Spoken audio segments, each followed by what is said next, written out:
So today no, nawala na tayong isasaing na rice kaya napabili tayo sa labas no. Dalawang piraso na dalawang cup na rice, then natin yung isda na escabeche. Yan. Ting tanghalian. Halika, kain tayo. Mga guys, no?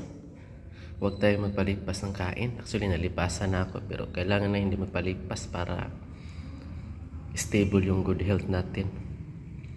Hirap pag magpalipas oras tayo. Baka tayo kasakit, di ba? Mahirap na. Layo tayo sa pamilya. Walang mag-asikaso. Walang makatulong mag-asikaso. Kaya sa mga medyo malayo dyan, may walang mga pamilya na malapit, kailangan talagang kain ng saktong oras. So yun ang paalala po. God bless.